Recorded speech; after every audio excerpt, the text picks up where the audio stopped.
Welcome back to On the Middle East, Al Monitor's conversation with thought leaders on the big stories in the region. My name is Ambryn Zaman, and I'm lucky to have as my guest today Esther Solomon, editor-in-chief of the gutsy liberal Israeli daily Haaretz English. Esther and I discuss the latest developments in the conflict in Gaza as it enters its third month with ever deadlier twists.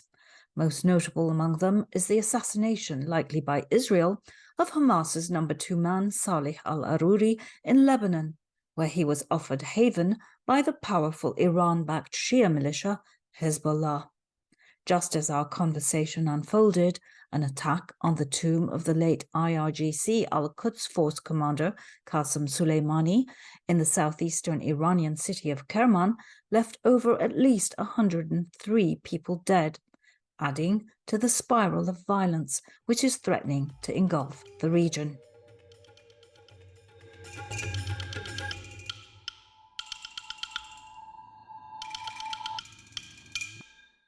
Esther, welcome to our program. Thank you for making the time. I know how very busy you are at the moment. Thank you very much for inviting me. So, have we entered a new phase of this conflict with the assassination of Aruri in Lebanon? And what are the ramifications of this? Well, we're certainly still in the waiting period to see what is actually going to happen. Definitely what happened yesterday, 6 o'clock in the afternoon, threw up the cards somewhat. The question, it was obviously an opportunity that Israel's intelligence and defense agencies decided was too good to miss, after they had said from October the 7th onwards that basically all senior Hamas officials, whether they're in Gaza or outside, were basically dead men walking. So that was a decision that they must have taken because of intelligence that they were there in Beirut without other civilians around, and it was just an opportunity that they had to take. Now, obviously, it's a major issue for Hezbollah now, who has been conducting a kind of deliberately low-level campaign, not quite moving into outright war with Israel on its northern border ever since October the 7th. And Hezbollah have a lot of reasons not to want to escalate, although they have the issue of wanting and needing to show that they have some kind of response to the fact that this hit happened on their home turf. It couldn't have been closer to home. And, you know, the Hezbollah chief Nasrallah is speaking just in a few hours. His speeches are often very long and without specific content, but you know, there are noises that some kind of retaliation will take place, but it's not very clear that Lebanon wants that kind of escalation into war, because it's obviously Lebanon that will pay the price as well. But there's other issues as well, which is, you know, obviously Iran has a clear part in all of this, whether now is the time for that kind of escalation. Hezbollah is always, you know, one of their key proxy cards, and they may well want to keep that powder dry for now. It's not necessarily exactly now that they want everything to go, I won't say nuclear, but certainly more extreme than it is now. On the other hand, Israel is still facing this, you know, constant, basically turning into a war of attrition on its northern border. And there are noisier and noisier voices within Israel that more must be done against Hezbollah. Well, there is always that sort of conspiracy theory, if that's what you want to call it, out there, claiming that Israel actually wants to bait Iran into this war and wants the Americans, of course, to rise to their defense. Yeah, but you know, the same kind of conspiracy theory could be said about, and has been already constructed about, the beginning of this war with Hamas as well, that Israel put down its defenses in order for Hamas to strike and therefore give grounds for Israel to destroy Gaza. This is really very much in the realm of very malign conspiracy theories indeed. So you don't believe that Israel is interested in conflict with Iran? No, definitely. I don't think that Israel would invite a conflict that that would create enormous destruction. Not at this point, certainly. I mean, Israel kind of holds to itself the right to ensure that Iran doesn't become a nuclear threat. Now, Iran is creeping pretty close towards that, but I don't think Israel has made the assessment that it is so imminent that it must be stopped right now. And so what we can fully expect in that case is Israel doing what it says it will do, which is to go after the Hamas leadership, and presumably the leader Sinwar, who's thought to be in Khan Yunis in Gaza. So a lot of effort concentrated on that, while I guess the clashes will continue on the ground in Gaza too. But at the same time, obviously, international pressure mounting on Israel. How has this killing of Aruri reverberated across Israel? Has it been a boost for Netanyahu, who is admittedly under quite a bit of pressure domestically?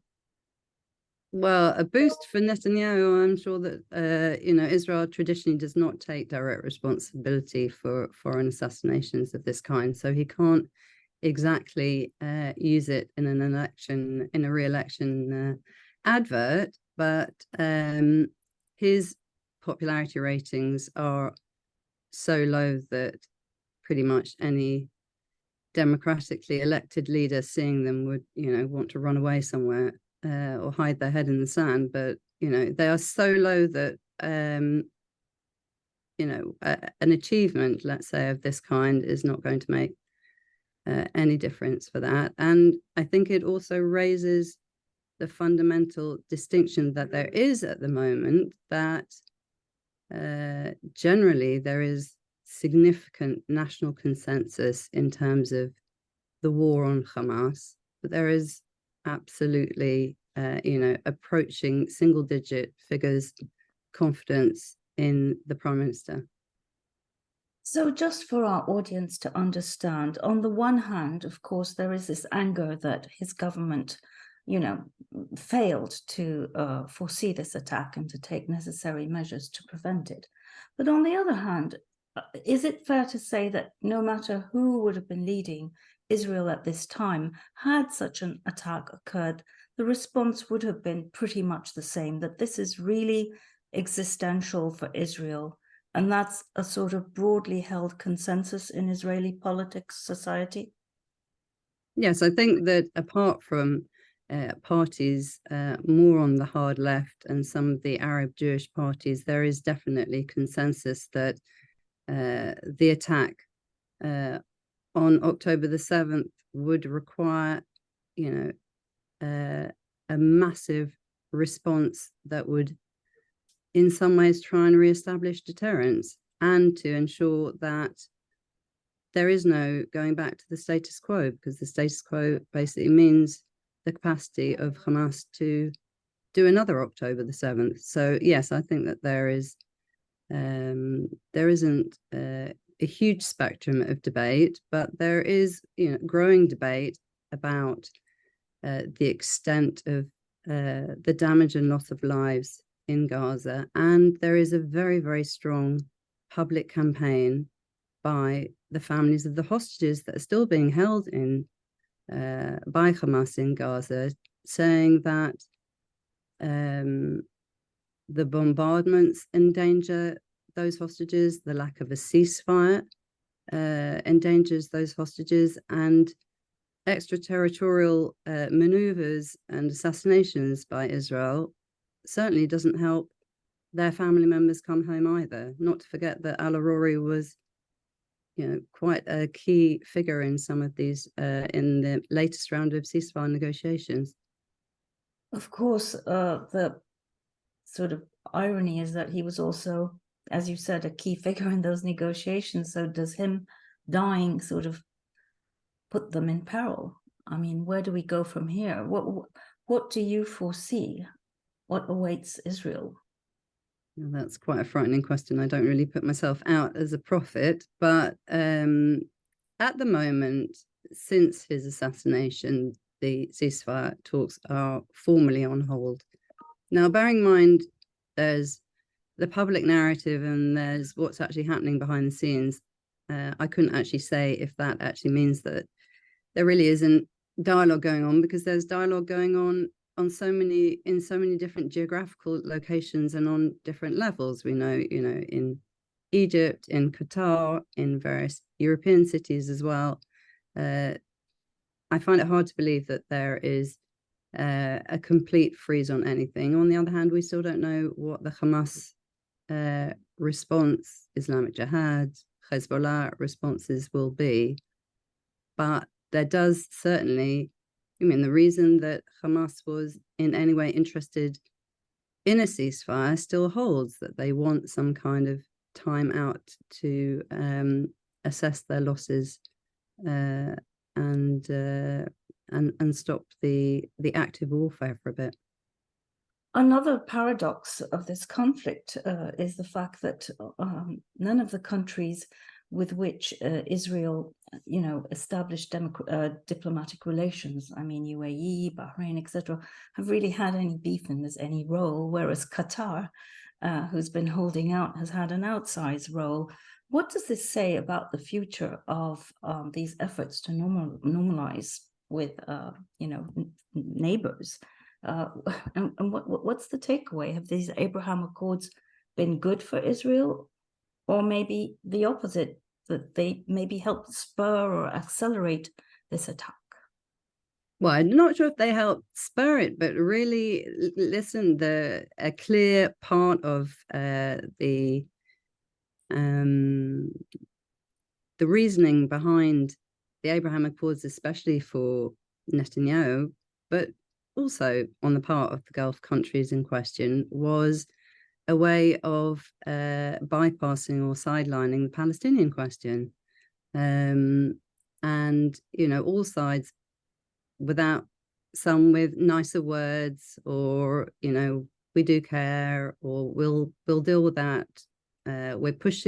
We're going into this alliance so that we can have more leverage over Israel. I mean, really, in practice, nothing much of that happened during the time that the Abraham Accords were beginning in since. But to say that it's had no impact since October, yes, okay, there have been strongly worded denunciations. There have been ambassadors who've been recalled for talks. But if you compare what you would have predicted the Gulf reaction to have been in the absence of the Abraham Accords and how they have been now, I think there is a significant difference.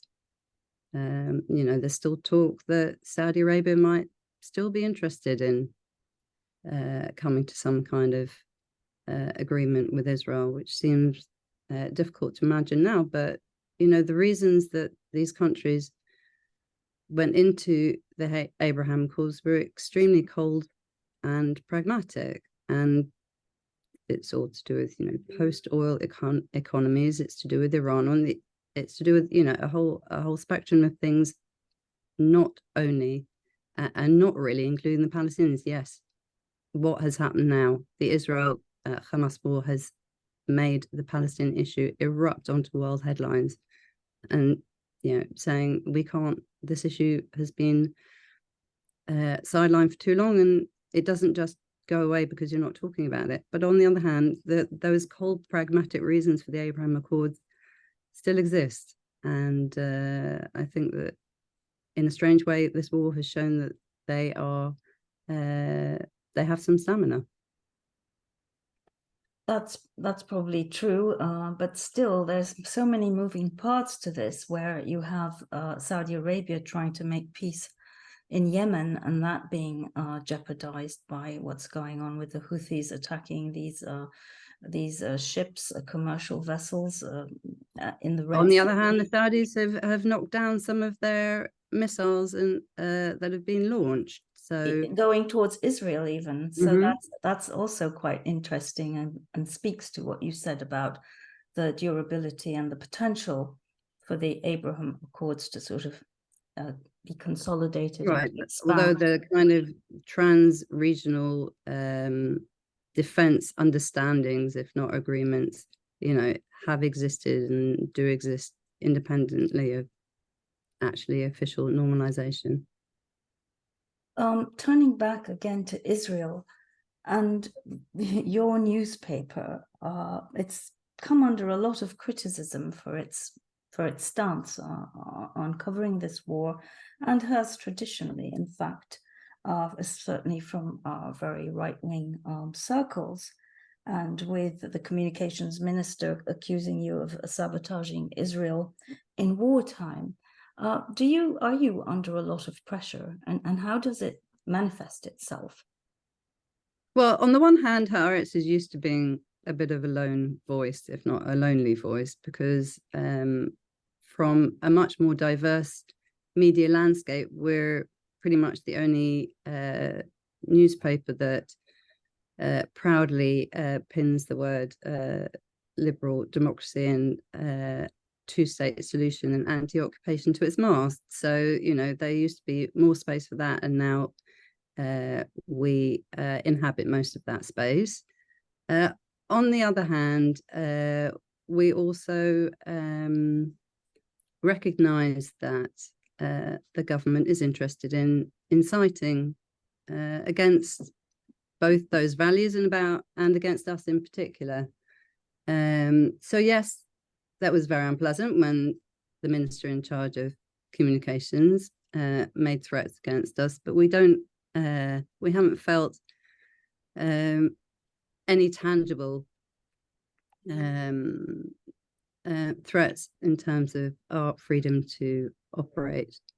On the other, in some ways, especially for the far right, but also for the right wing in this government, we're a useful straw man for them that they can always use to spar against. So I'm sure they would miss us if we weren't here. But have any of your reporters been threatened with violence? I mean, I'm not just talking about government pressure, but, any nasty public reaction. I would say that there was more civil threats of violence in the air during the pro-democracy protest movement, which obviously came to a pretty sudden end on October the 7th, because that was a period where it really felt like Israel was about to slide into civil war, and the smell of violence in the air was getting stronger and stronger, also from the police and also from right wings on the streets.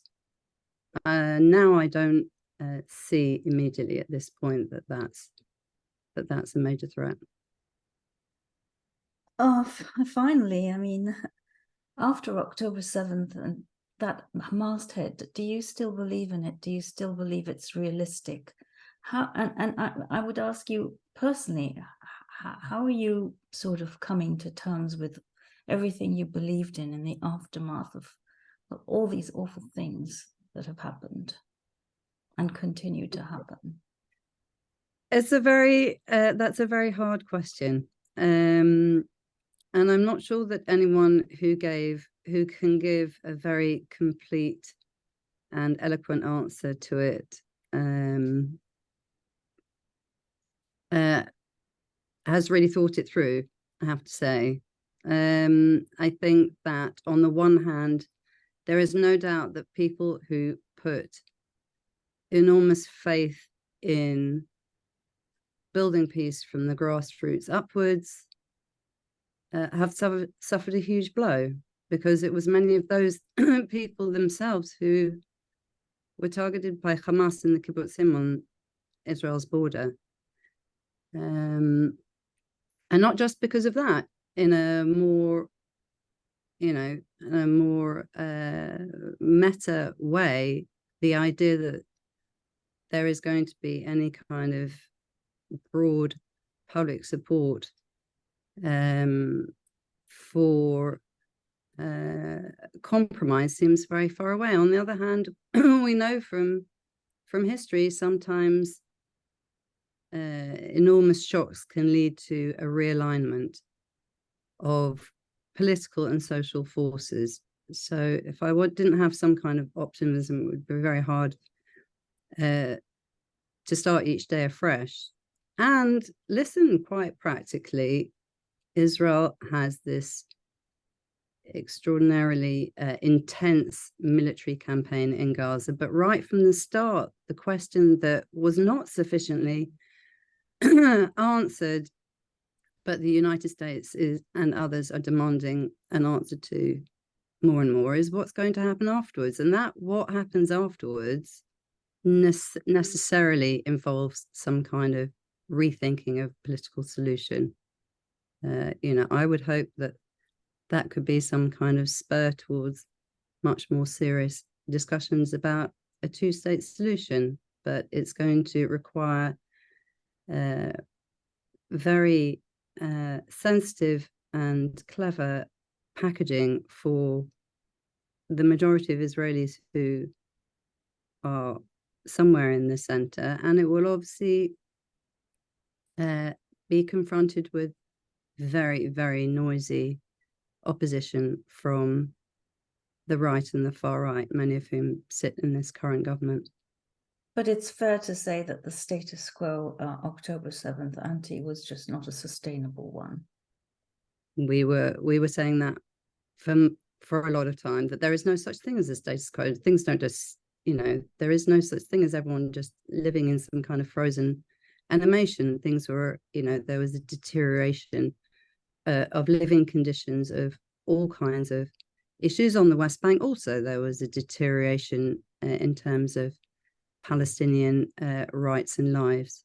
So there is absolutely no way that any Israeli government could survive by pushing the idea that things will go back to where they were. In fact, that's against the stated aims of the war itself. Unfortunately, in terms of a vision for what that would mean, Netanyahu is not the person who is ever going to be able to offer something like that. I guess the greatest hope going forward, and people get very upset with me when I say this, particularly since October 7th, that for better or for worse, Israel is a democracy. And we saw that in play again on January 1st, when the higher court struck down that effort to curb its powers that were, being pushed by Netanyahu to protect himself. So, well, I mean, it was a very bittersweet moment for all of us, because we had been obviously following the pro-democracy movement and this specific Supreme Court judgment, day by day, hour by hour, and then the war happened, and then suddenly, just days ago, we heard that the judgment was going to be handed down. And really, it was a smack across the face for Netanyahu and all the would-be authoritarians in his government, and their attempt to defang the Supreme Court, its capacity to conduct judicial review, which all sounds very dry, but actually has quite dramatic. It would have had very dramatic impact on the lives of all the citizens of Israel and of Palestinians as well in the West Bank. So, yes, it was a moment of satisfaction, but it's very difficult to find any satisfaction, really, in a true sense, at a time of war. Well, thank you so much for being with us today, and stay safe, and hopefully we'll speak in more peaceful times very soon. I hope for that too. Thank you. And this brings us to the end of this episode of On the Middle East. I wish all of you a very happy, healthy, and hopefully peaceful new year. Don't forget to check out our website, www.al-monitor.com, for in-depth coverage of the Middle East. Thank you and goodbye.